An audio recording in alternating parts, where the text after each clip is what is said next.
Jason from Cipher Auto here.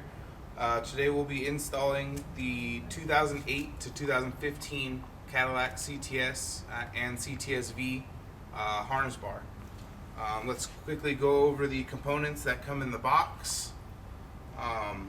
Right here you'll have the main harness bar that goes across the B pillars, your 2 floor brackets, your 4 support bars, and all the hardware here that comes to assemble your kit.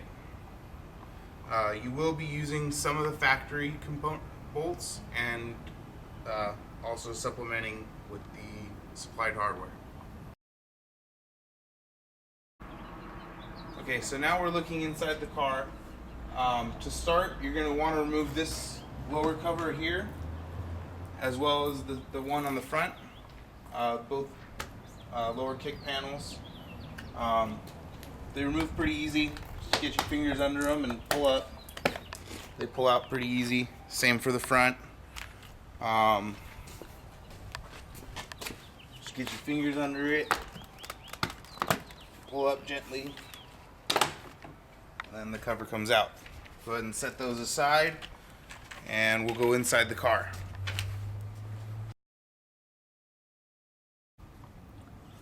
Okay, so now we're inside the vehicle. We're going to remove this cover and then the upper B pillar cover. The lower one pulls off pretty easy. Just like you did the kick panels. Just get your fingers behind it and pull out gently. Everything just kind of unsnaps. Then go ahead and set that outside the vehicle. To remove this one, you're going to need a little pick or screwdriver, or you could even just get your fingernail behind it. Just go ahead and pull that off, set it aside, you'll need it later. And then inside of here, inside this hole, there's a 9/32 or a 7mm hex head screw that you'll have to remove. So I've got my little electric ratchet here. We'll go ahead and remove that screw.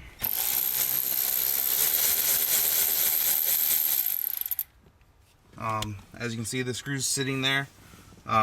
Careful not to drop it down in there. If it does, you can get it out after the next step. But I usually just get a magnet, pull it out, set it aside. Once you're at that point, you can just grab the cover. It's got 2 little clips down at the bottom. Just gently pull those off, and then you can I usually just set it up in the front, out of the way. Okay, so now we're inside the vehicle. I've got the covers removed. Go ahead and slide this up. Just push down on this little button and lock it up.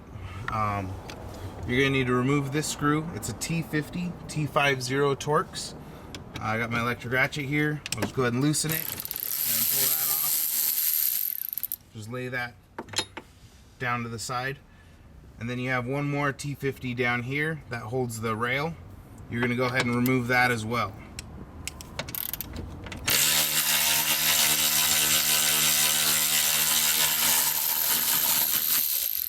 Alright, go ahead and set that bolt off to the side. And at this point, you'll do the same thing for the other side of the vehicle. Remove all the covers, the floor kick panels, and those 2 screws for the seat belt. And then when we come back, we'll be installing the main bar.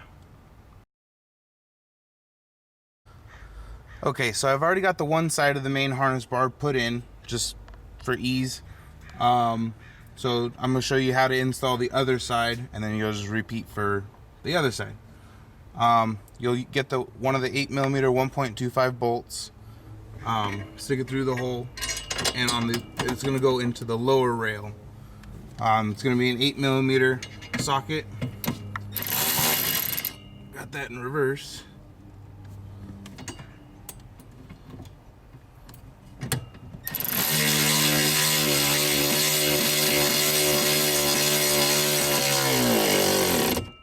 Thread that in just like that.